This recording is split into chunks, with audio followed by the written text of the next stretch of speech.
Hello there, everyone. So, I was, scrolling through TikTok, commenting on videos that I enjoyed.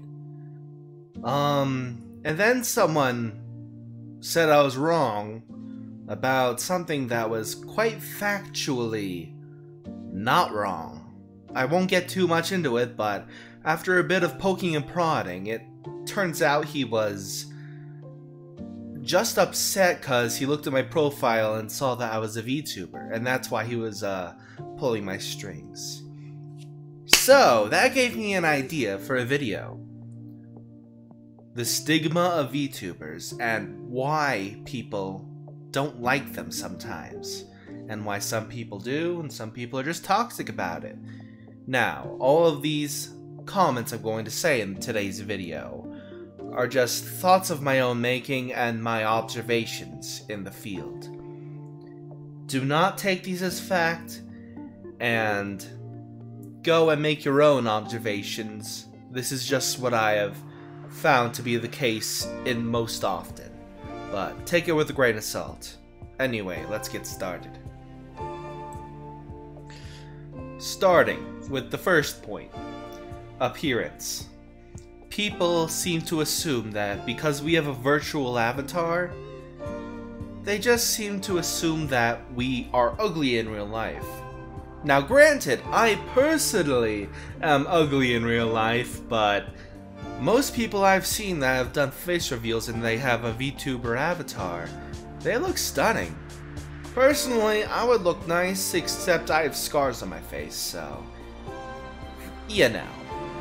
But why do people assume that virtual avatars mean that you're ugly? Let's start with the first thought, and that is assumption. You know what they say about assuming? It makes an ass out of you and me.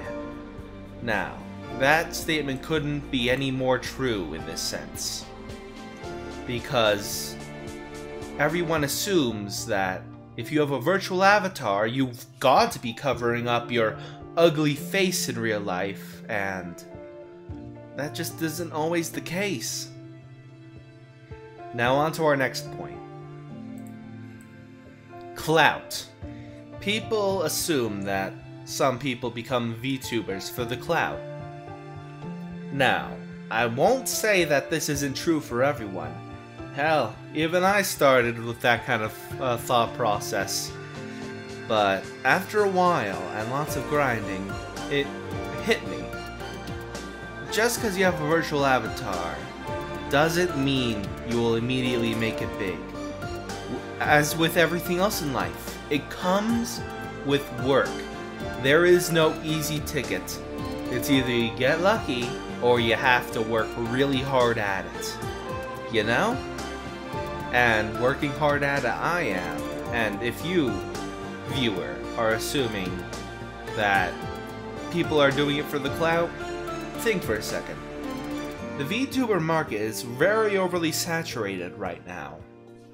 And that makes it harder for smaller VTubers to get discovered.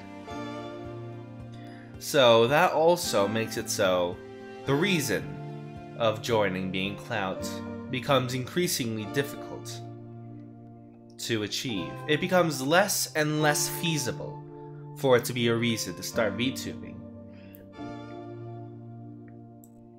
Now, the last point for the day. I've had a few, not many, but a few people assume that people become VTubers because they're mentally disabled. Generalizing in a group like that isn't the healthiest for anyone's mental state. Not the assumer or the person having it assumed about them. Throwing those kind of things around can hurt a person's mental health quite severely. While that might be your goal, here's a little something you should know.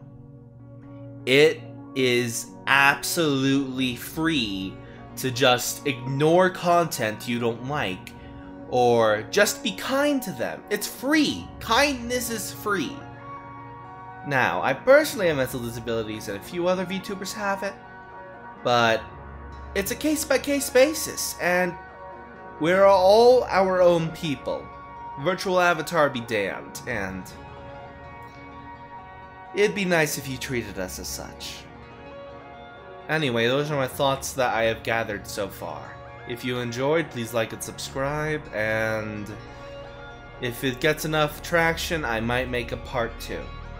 I'll see you all later.